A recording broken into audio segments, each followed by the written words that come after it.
Ladies and gentlemen, art and mathematics share some similarities. Art offers inspiration, unveils hidden relationships, or emphasizes some details of reality. Mathematical models also approximate reality. However, power of mathematics relies upon both visualization and precision. The same data can be analyzed from different perspectives at once. In addition, application of computer algorithms enables identification of patterns in data that wouldn't be even noticed otherwise. Formation of the spatial or temporospatial patterns, such as those composed by the interacting neurocytes in human brain shown on the right, in skin of giant pufferfish shown in the middle, or resulting from antigen pattern recognition by specific antibodies shown on the left, to mention a few, is a distinctive feature of self-organizing dynamic complex systems. Patterns appear also during self-organization of cancer cells. The identification of those patterns, as well as the discovery of some association between those patterns and the cause of the disease, is certainly a great achievement of tumor pathology of 20th century. Similarity between those patterns and the corresponding normal tissue was chosen as a determinant of biological tumor aggressiveness, a parameter used in clinical stratifications or probabilistic models of tumor progression. Unfortunately, the subjective evaluation of tumor structure is not a perfect act. Grading of patterns in prostate carcinomas according to the well-defined Gleason criteria is arbitrary and in many, especially borderline cases, disputable. Not to say that those criteria were already 3 times subject to change, inclusive the most recent reclassification of cribriform carcinomas from highly aggressive to intermediate aggressive cancers. However, the fundamental weakness of this approach, that is, the subjectivity of evaluation, has not been removed. Both human eyes and mind are not able to evaluate correctly immense number of details present in one image, to compare with the other ones, to mix all that information and to match it against the morphological criteria of the scoring system. Hence, both inter and intra-observer variability achieve large values. A question arises how to improve the evaluation of tumor aggressiveness. Well, pathologists applied the convolutional neural network as an objective deep learning classification tool. The first reports were enthusiastic. Accuracy achieved values above 90%. One must keep in mind, however, that neural network is not able to define the rules of image classification in the objective manner. Image classification by the network depends not only on both hardware and software, but also on a choice of the training set and classification criteria defined by investigators. Since any training set is biased owing to the subjective choice of the representative images by a panel of experts, the network gets a biased frame of reference, and that subjectivity bias continues to propagate through the final connected layer of neurons. The resulting inaccuracy is always present in the neural network classifications, no matter how good the level of expertise of the panel of pathologists is. A truly objective evaluation of biological tumor aggressiveness requires a set of quantitative measures that can describe irregularities of tumor structure. Those measures will determine a construction of the objective reference set that must be independent on any subjective system. How to achieve that goal? Tissues are weird geometrical objects. Classical geometry or calculus cannot describe those objects in the adequate manner. Fractal geometry and algebraic topology offer some holistic tools that can solve the problem. Fractals are objects with self-similarity across the scales characterized quantitatively by a family of fractal dimensions. As an example of the infinite geometric fractal, the Sierpinski triangle is shown on the left. That fractal is constructed by dividing the largest triangle into 4 smaller, equal triangles and taking away a triangle in the middle. If the operation is continued endlessly, then the area of the fractal is zero and length of internal edge equals infinity. For the Sierpinski triangle, doubling the size creates 3 copies of itself. This gives the value of the global capacity fractal dimension d0 calculated as a quotient between logarithm of 3 divided by the logarithm of 2, which equals 1.59. This means that the Sierpinski triangle has a higher dimension than a line, but a lower dimension than a two-dimensional shape. The other biologically interesting infinite fractal is the Mandelbrot set. That is a set of complex numbers for which the quadratic function of the algebraic shape given in the middle doesn't diverge when iterated from z equal 0, where the values of z and c are complex numbers, that is, numbers composed of 2 parts, the real one and the imaginary one. The Mandelbrot set is important for tumor pathology. There is a relationship between the Feigenbaum diagram and the Mandelbrot set shown on the slide. The first one defines both logistic dynamics of tumor growth in the early non-angiogenic phase of tumor growth, described by the Fokker-Planck equation, and the real domain of the Mandelbrot set. The Mandelbrot set is a compact set. It is closed and contained in the closed disk of radius 2 around the origin. Its intersection with the real axis is the interval from -2 to 1/4. The parameters along this interval correspond to those of the logistic function. Algebraic topology offers at least one important theorem known as the de Rham theorem. Its mathematical form is difficult to comprehend. However, its sense can be summarized in one sentence. Topological wholes can be studied in the complementary manner from both the geometric perspective by homology and the calculus perspective by cohomology. Algebraic topology provides several basic notions, such as simplicial complex, shown on the slide, that is a generalization of the idea of a triangle for n-dimensional space, a K-chain as a combination of K-simplices, and finally a whole that is defined as a K-chain. Let us consider the following example of 2 undirected graphs. Those graphs cover 2 irregular biological structures. Normal colonic crypts, the left image, and colonic adenocarcinoma glands, the right image. Both previously shown graphs were constructed using coordinates of cell nuclei centers obtained from the images. Having those coordinates, one can run persistence homology analysis. What is the underlying idea of that kind of analysis? A computer algorithm surrounds each given point on the plane by a circle of a radius r, what depicts the top left image. As circles touch each other, some small holes may appear. That fact is depicted on a birth-death plot by a single blue point. If the hole lives short, the point lies on the diagonal or close to it. Some points close to the diagonal may also represent artifacts. Those holes that persist for a longer time during that evolution will be marked by points far from the diagonal as shown on the plots in the lower row. Now we can see results of the persistence homology analysis for intestinal crypts, the left column, and cancer glands, the right column. In both cases, there are several points far from the diagonal representing the largest holes that we have seen on the starting images. However, there are also smaller holes that appear in the structure of tumor glands.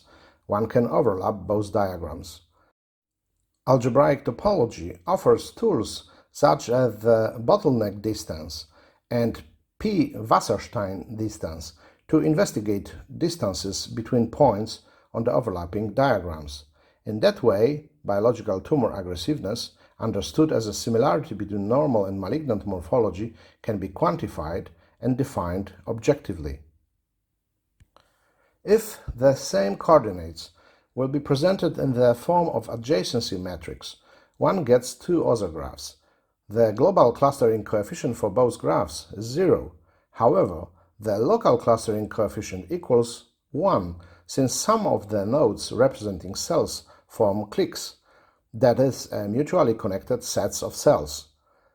That cell overlapping is typical for cancer. It reflects the lack of contact inhibition and denotes a possibility of metastasis formation by those cells, a fact confirmed by the mean values of the local connected fractal dimension close to the integer value of 2. This table summarizes results of fractal and topology synthesis for intestinal crypts. The indifferences between values of complexity measures, that is, global and local fractal dimensions, D0, D1, D2, diversity measures, that is, entropy, H, and lacunarity, lambda, the 0 Betty numbers corresponding to the cell number in glands, and the 1 Betty numbers corresponding to the gland number in the images were all statistically significant. Those results show that the spatial distribution of cell nuclei forms a basis for the objective quantitative stratification of tissue images. There is a relationship between topology and fractal geometry of the spatial distribution of cell nuclei. The images of prostate carcinoma cells can be transformed into the non-ergodic intensity curves and analyzed by the algorithm called visual recurrence analysis, written by Eugene Kononov in 2005. That algorithm detects hidden patterns across a one-dimensional series of scalar observations produced by a multidimensional system. If the underlying signal is true random and has no structure, the distribution of colors over the recurrence plot is uniform and homogeneous, as shown for white noise correlation diagram in the image A1 as well as in the image A2 that shows the corresponding space diagram. If there is some hidden order in the series, some characteristic distribution of colors can be seen in the recurrence plot, reflecting the interactions of all variables that define the dynamic system, as shown in the images B1 and B2 for the Henon attractor with the known fractal structure and dimension. The images C1 and C2 exemplify distribution of points for the regular periodic sinus function. The diagrams to the right represent points distribution for prostate carcinomas with increasing complexity, looking from the top downwards. All diagrams possess the spatial fractal distribution like that for the Henon attractor. The non-ergodic intensity curves can be characterized further by the additional quantitative parameter called the embedding correlation fractal dimension, shown in the right external column. This table summarizes values of the embedding fractal dimension. The values are presented as a mean, median, and standard deviation in each class of equivalence of prostate carcinomas, as well as for benign prostatic hyperplasia. The mean values increase in each class of carcinomas, but the class C5 and C6. This may result from the fact that carcinomas of the classes C5 and C6 possess a mix of glandular structures and infiltrating cells. While the global fractal dimension increase monotonically, the local parameters behave less regularly.